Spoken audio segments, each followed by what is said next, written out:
Dia kasih-Nya besar, agung dan mulia, cara Tuhan mengasihiku.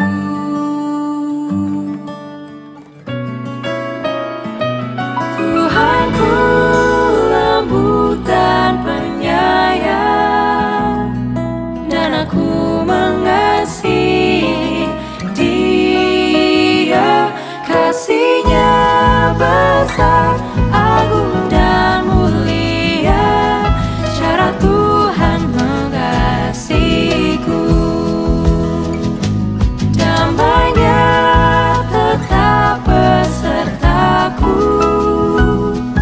dan segala pengharapanku. Hidupku tetap ku nikmati penuh, cara Tuhan mengasihiku. Cara Tuhan mengasihiku. Cara Tuhan mengasihiku.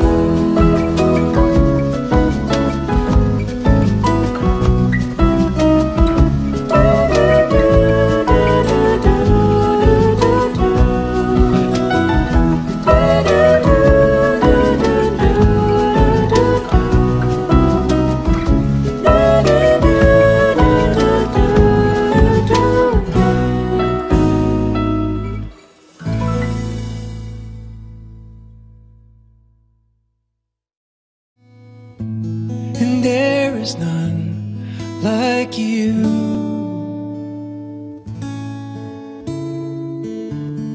No one else can touch my heart like you do. And I could search for all eternity long and find there is none like you. Oh, there is none like you. No one else can touch my heart like you do. And I could search for all eternity long and find there is none like you.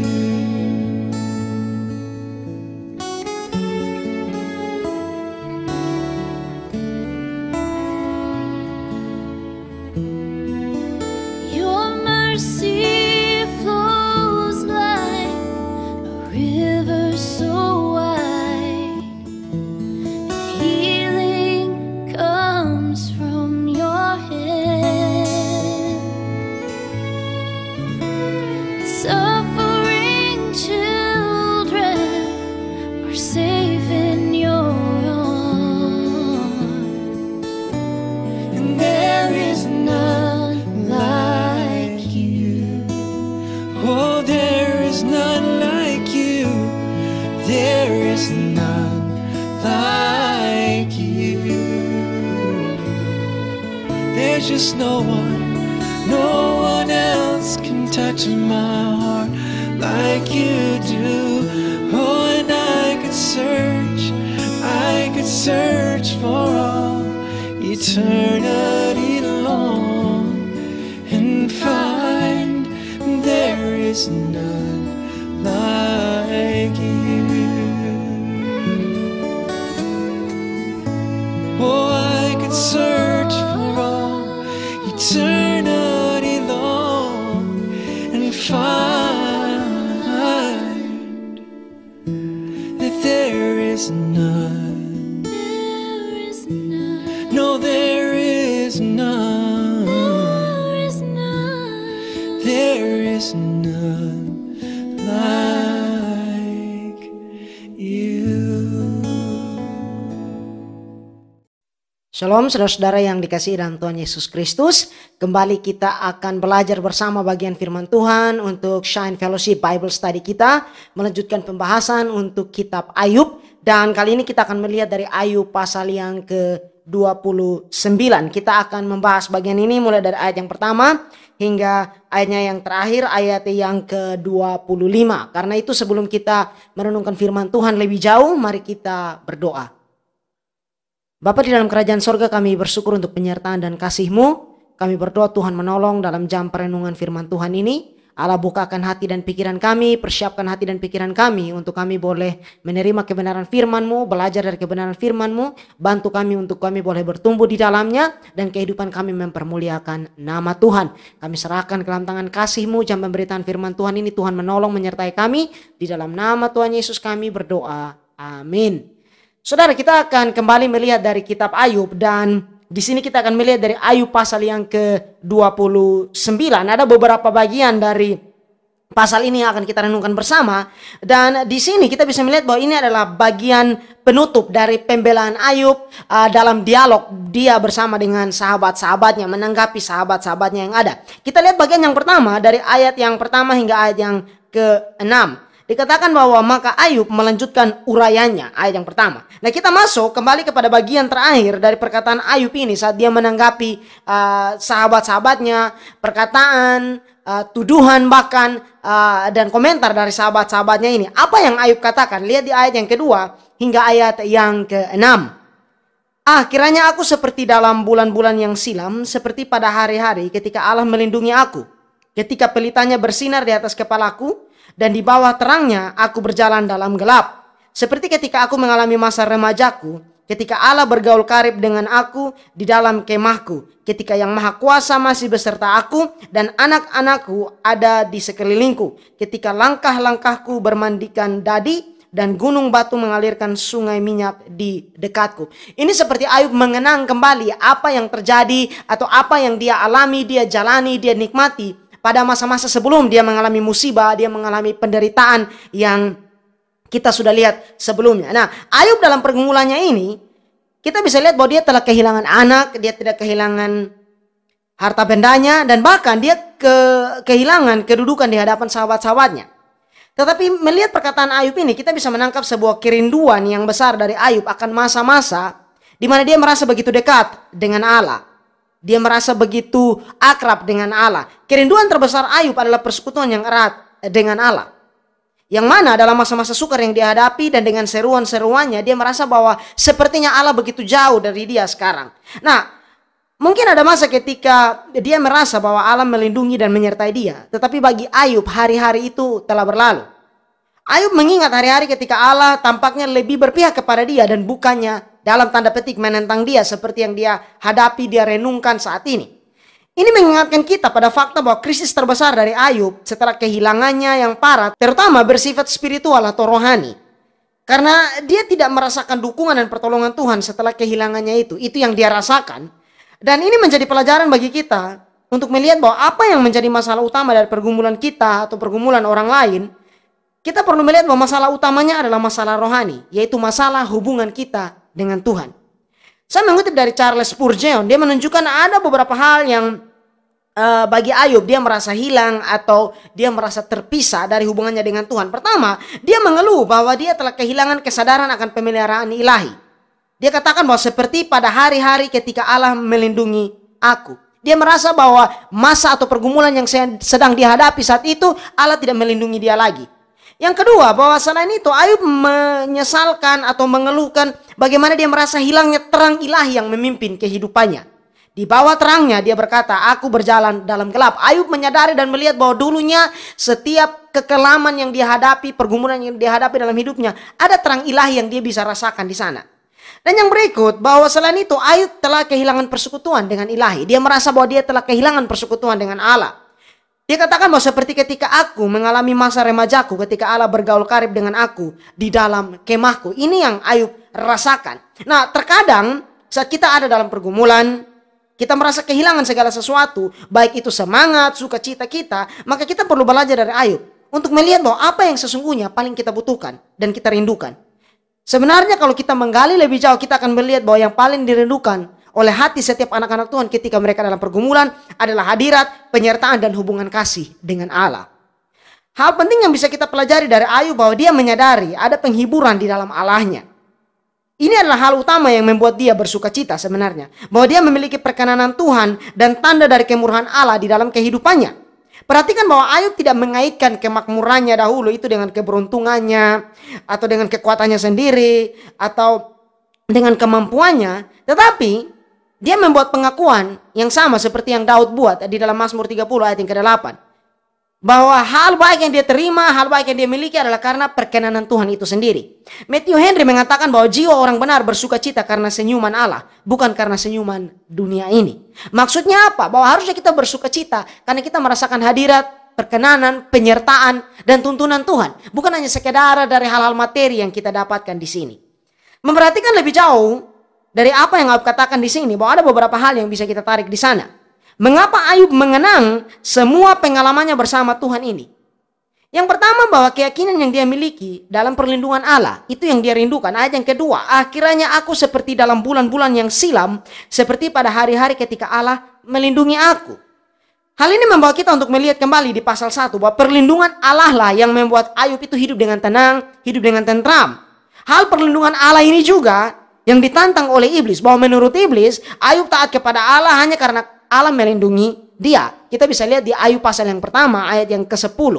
Dan di sini nyata jelas bahwa kehidupan Ayub yang berjalan dengan baik adalah karena Allah memasang pagar perlindungan di sekeliling dia. Demikian juga dengan kehidupan kita. Setiap langkah kehidupan kita hari lepas hari ada di dalam kendali dan penyertaan Tuhan. Ada di dalam kendali dan pengetahuan Allah. Sehingga penting bagi kita untuk menyadari akan hal itu. Dan itu membuat kita bisa melangkah dalam keyakinan, melangkah dengan satu keteguhan di dalam hati. Kita percaya bahwa Allah menolong dan menyertai kita. Allah menuntun langkah kehidupan kita. Dan ketika mungkin sesuatu hal yang terjadi dalam kehidupan kita, hal buruk mungkin yang terjadi, pergumulan yang terjadi, kita tetap punya keyakinan bahwa Allah adalah Allah yang memegang kendali di sana.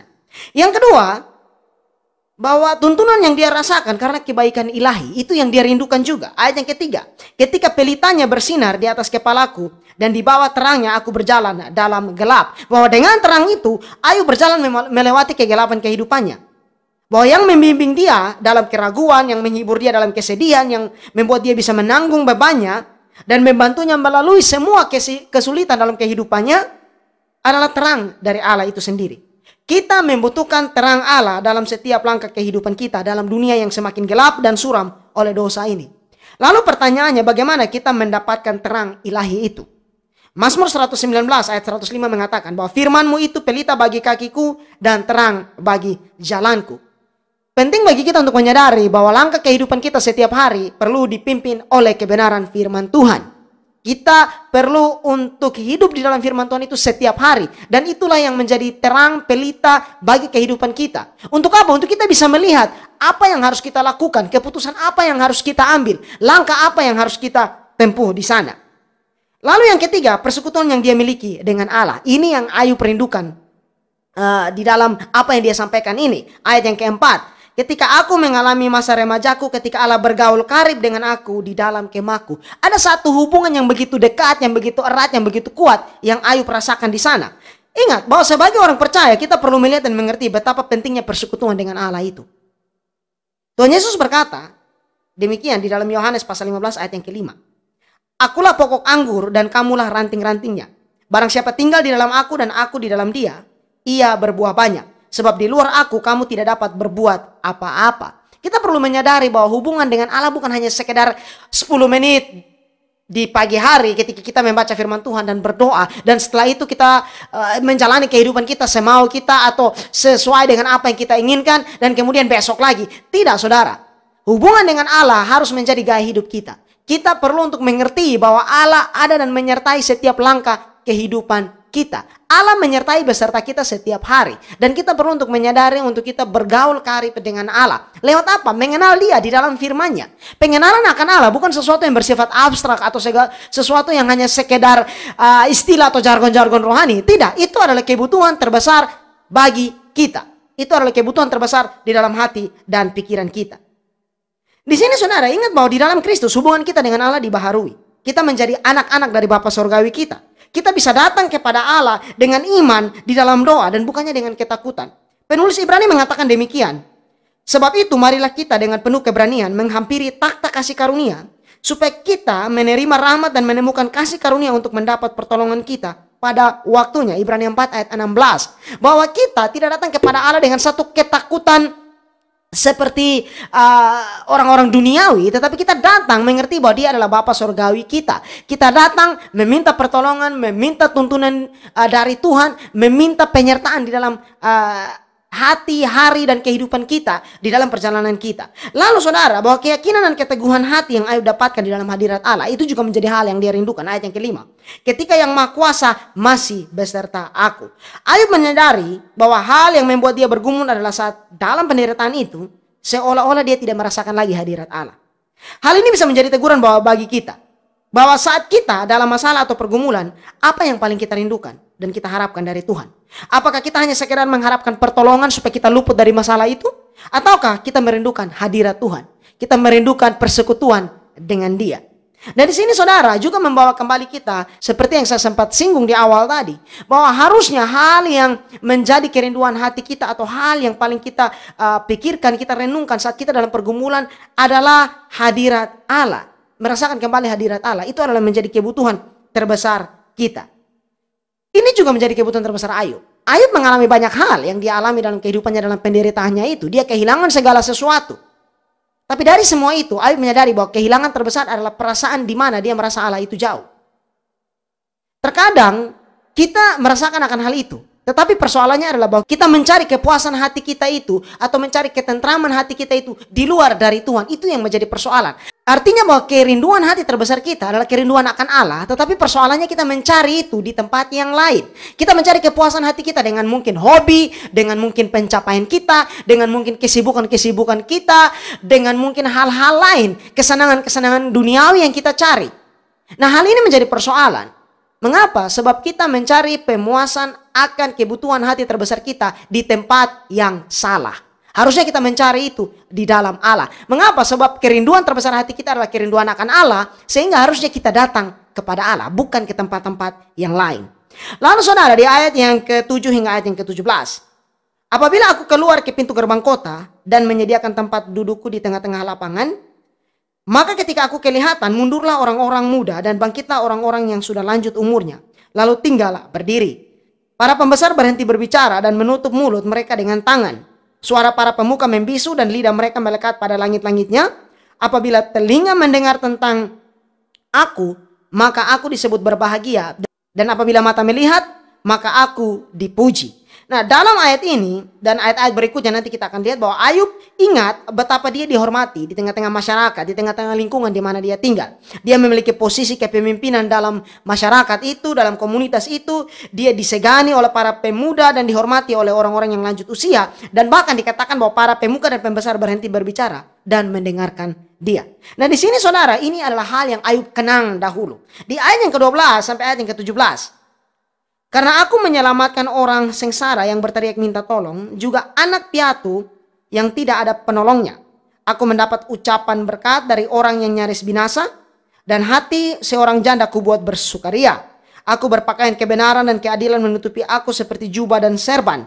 Aku menjadi mata bagi orang buta dan kaki bagi orang lumpuh. Aku menjadi bapa bagi orang miskin dan perkara orang yang tidak kukenal kuselidiki. Ngeraham orang curang kuremuk dan merebut mangsanya dari giginya. Ini artinya bahwa Ayub juga mengenang masa di mana dia menjadi orang yang berpengaruh dan dihormati, tetapi juga bagaimana dia menjadi penolong bagi orang lain. Dia menolong orang yang lemah dan orang yang membutuhkan.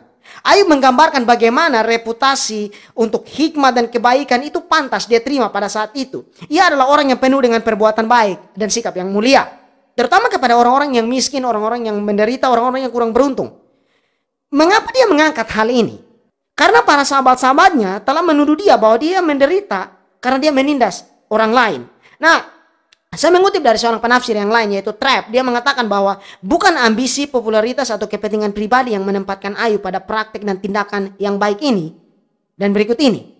Tetapi perhatian yang dia miliki untuk menggunakan kepercayaannya dan kasih yang dia berikan untuk keadilan dan perbuatan jujur. Artinya bahwa Ayub melakukan semua itu dengan niatan hati yang tulus, dengan sikap hati yang benar. Lihat apa yang dia katakan sebelumnya tadi. Di ayat yang ke-14, aku berpakaian kebenaran dan keadilan menutup aku seperti jubah dan serban. Dia tahu dan dia melakukan semua itu dari hati yang memandang atau mata yang memandang kepada kebenaran. Hal yang benar yang harus dilakukan. Ini menjadi pelajaran bagi kita bahwa ketika kita melakukan hal yang baik, hal yang benar, hal yang mulia, apa yang menjadi dasar dari semua itu? Apakah kita tahu bahwa itu adalah hal yang benar yang harus dilakukan sesuai dengan kehendak Allah, ataukah kita punya niat-niat terselubung di sana bahwa kita memikirkan mungkin kita mau melakukan itu kalau ada keuntungan bagi kita? Ini pertanyaan besar untuk menguji hati dan pikiran kita. Juga saudara, ini mengingatkan kita kembali bahwa meskipun Ayub adalah seorang yang kaya dan berpengaruh, tapi dia menggunakan semua kekayaan dan pengaruhnya itu untuk melakukan kebaikan, bukan sekedar bersifat tamak, egois dengan kekayaan yang dia miliki. Bahwa dalam hati nuraninya Ayub, dosa bukan hanya kesalahan yang dilakukan oleh seseorang. Bahwa ketika orang itu melanggar hukum Tuhan atau melanggar norma yang ada di dalam masyarakat. Tetapi bagi Ayub, dosa adalah mengabaikan untuk berbuat baik kepada orang lain. Nah di sini saudara, kita perlu melihat dan mengerti bahwa kadang-kadang kita berpikir bahwa dosa adalah sesuatu yang kita lakukan. Tetapi juga kita perlu melihat bahwa dosa juga adalah sesuatu yang tidak kita lakukan. Artinya bahwa ada hal yang seharusnya kita lakukan tapi tidak kita lakukan, itu bisa menjadi dosa. Hal baik yang harusnya kita lakukan, hal yang benar yang harusnya kita lakukan tapi tidak kita lakukan, itu menjadi persoalan di sana. Nah di sini saudara, ada beberapa hal yang bisa kita amati dari kehidupan Ayub. Di sini kita lihat bagaimana Ayub menilai dirinya sendiri pada masa-masa kemakmurannya dahulu. Wajar bagi seseorang untuk memiliki nilai bagi dirinya sendiri. Dan kita dapat menilai sesuatu dari karakter kita sendiri dengan mengamati apa yang menjadi dasar bagaimana kita menghargai diri kita. Maksudnya bagaimana? Saya ambil contoh dan melihat kembali dari apa yang terjadi dalam diri Ayub ini. Bahwa Ayub melihat dirinya bukan dari kehormatannya, bukan dari kekayaan yang dia miliki, dari penghasilannya yang besar, dari makanannya yang penuh di meja, melainkan dari bagaimana dia melihat dirinya bernilai ketika dia berguna bagi orang lain. Bagaimana kita melihat diri kita? Bagaimana kita menilai diri kita? Apakah kita menilai diri kita bahwa kita bernilai saat kita memiliki sesuatu dalam kehidupan kita, saat kita mencapai pencapaian tertentu dalam kehidupan kita? Ataukah kita tahu bahwa diri kita menjadi bernilai saat kita menjadi berkat bagi orang lain? Lalu saudara, di ayat yang ke-18 hingga ayat yang ke-20. Pikirku bersama-sama dengan sarangku aku akan binasa dan memperbanyak hari-hariku seperti burung feniks. Akarku mencapai air dan embun bermalam di atas ranting-rantingku. Kemuliaanku selalu baru padaku dan busurku kuat kembali di tanganku. Di sini Ayub mengingat kembali pada saat dia sentosa dan sejahtera. Dia berpikir bahwa dia akan melewati hidupnya dengan damai. Dia katakan bahwa pikirku bersama-sama dengan sarangku aku akan binasa. Nah, kita bisa merasakan nuansa berkat dan hidup yang berlimpah dari kehidupan Ayub dulunya. Kehidupannya yang diberkati sebelumnya membuat krisisnya ini menjadi tak tertahankan dan nampaknya tidak adil bagi Ayub. Ayub melihat bahwa dulu dia bersikap dengan baik dan harusnya dia akan meninggalkan dunia ini dengan sentosa, dengan damai. Tetapi ketika Ayub merasa bahwa segala sesuatu hilang dalam hidupnya, ketika hidupnya begitu tertekan, ini sesuatu yang tidak adil baginya. Lalu kemudian Ayub terus melanjutkan di ayat yang ke-21 hingga ayat yang ke-25. Kepadakulah orang mendengar sambil menanti, dengan diam mereka mendengarkan nasihatku. Sehabis bicaraku, tiada seorang pun angkat bicara lagi dan perkataanku menetes ke atas mereka. Di sini Ayub kembali mengingat betapa dia sangat dihormati dan dihargai di dalam masyarakat. Dia adalah orang yang dihormati karena kata-katanya yang bijak. Jadi ketika ada tuduhan dari teman-temannya bahwa Ayub ini adalah orang yang tidak bijak, dia menilai keadaannya dengan gegabah dan seterusnya, adalah sesuatu yang kurang tepat. Bahwa Ayub juga adalah orang yang berhikmat. Lalu di ayat yang ke-23 hingga ayat yang ke-25. Orang menantikan aku seperti menantikan hujan dan menadahkan mulutnya seperti menadah hujan pada akhir musim. Aku tersenyum kepada mereka ketika mereka putus asa dan seri mukaku tidak dapat disuramkan mereka. Aku menentukan jalan mereka dan duduk sebagai pemimpin. Aku bersemayam seperti raja di tengah-tengah rakyat, seperti seorang yang menghibur mereka yang berkabung. Bahwa Ayub di sini juga membantah tuduhan dari sahabat-sahabatnya bahwa dia adalah orang yang kurang berhikmat. Seperti tadi saya katakan. Ini menyoroti kontrasi yang luar biasa antara harga diri yang dulu Ayub nikmati dan kritik buruk yang dialami oleh teman-temannya. Artinya bahwa dulu orang-orang begitu mendengar, begitu melihat bahwa Ayub adalah orang yang berhikmat, Ayub adalah orang yang bisa mereka pergi dan mendapatkan nasihat di sana. Tetapi sebaliknya justru saat dia menderita, teman-temannya datang dan berbicara dengan begitu keras, dengan tuduhan yang begitu luar biasa kepada dia.